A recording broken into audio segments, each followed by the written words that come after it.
Have you ever heard of an old PC game called The Theater? Yeah, I didn't think so. Probably because many people say it doesn't even exist. You see, The Theater is an old computer game released around the same time as Doom. Today, if you ever find it, it's only available on crappy bootleg CD-ROMs, which, more often than not, don't even actually contain the game. The actual legitimate copies that they say were released back in the day feature a blank cover with nothing but the sprite of what has since been named the Ticket Taker.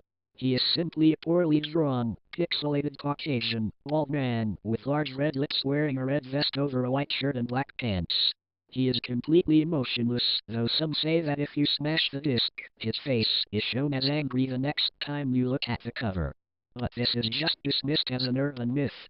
What is peculiar about The Theater, though, is that there is no developer named on the jewel case, nor a game description on the back. It is simply the Ticket Taker on a white backdrop on both sides. The game was initially known for its inability to install correctly. The installation process immediately locks up the computer when the user reaches the licensing agreement. Also strange about the licensing agreement for The Theater is that whenever the development studio is supposed to be named, the text is simply a blank line. Anyways, most people who have claimed to owning one of the original CDs say that they figured out how to install the game by simply rebooting their computer on the licensing agreement with a disc still inside.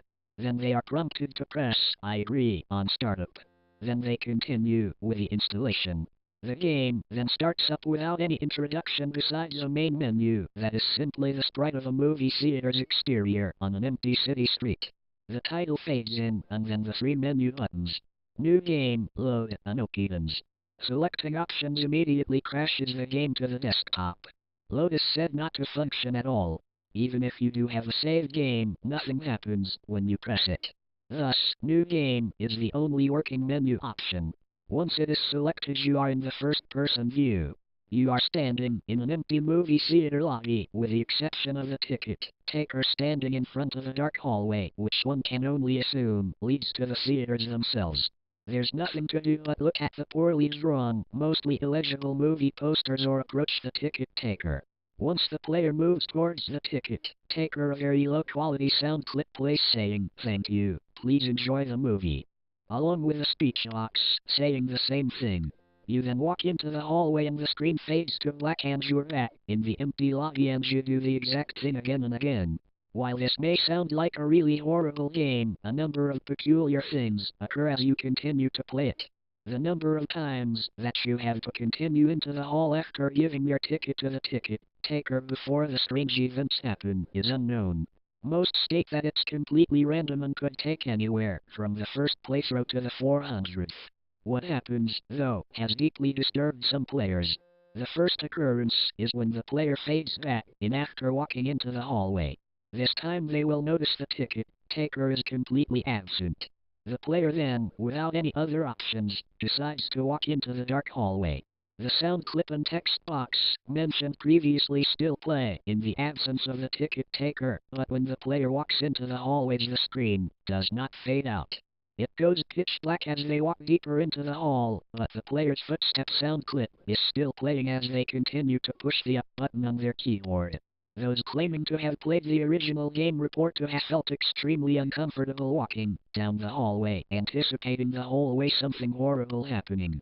Well, eventually the player is unable to move forward.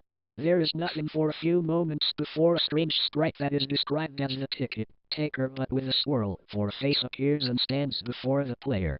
The original players of the game say their bodies immediately froze up and their stomachs churned. They saw this sprite, which has been appropriately named the Swirly Head Man. Nothing happens as the Swirly Head Man stands before them. Then suddenly a piercing screech plays as the game glitches out. This lasts for a few minutes, with the screeching being continuous. Then the player is abruptly returned to the lobby, with all the sounds and graphics being as they should be.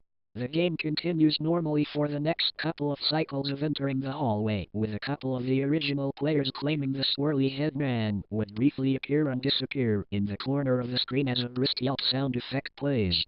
Then, at some point after meeting the swirly head man, the player sees the ticket taker pacing back and forth. Though there is no walking animation, the sprite's limbs are completely static, so he just hops up and down slightly as a substitute, with his eyes being wide and his mouth open to simulate a worried facial expression.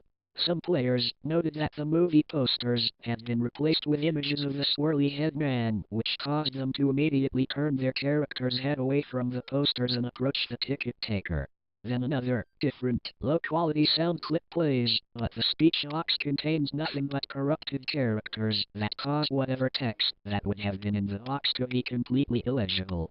Due to the extremely low quality of the sound, it is debated by players what exactly the ticket taker says at this point, though it is widely agreed that he says, "Never reach the other levels." Then the screen fades out once again and returns the player back to their starting point in the lobby, but the ticket taker is gone and the hallway is blocked by a large brick wall sprite. Touching the brick wall will immediately crash the game. And that's all there is to it. No one knows what the other levels are or how to gain access to them, nor is it known why the swirly head man causes such acute fear in those who have seen him in the game. All the original copies of the theater have either been lost or destroyed. But the creepiest part is the fact that all the original players of the game claim to occasionally see a brief glimpse of the swirly head man out of the corner of their eyes.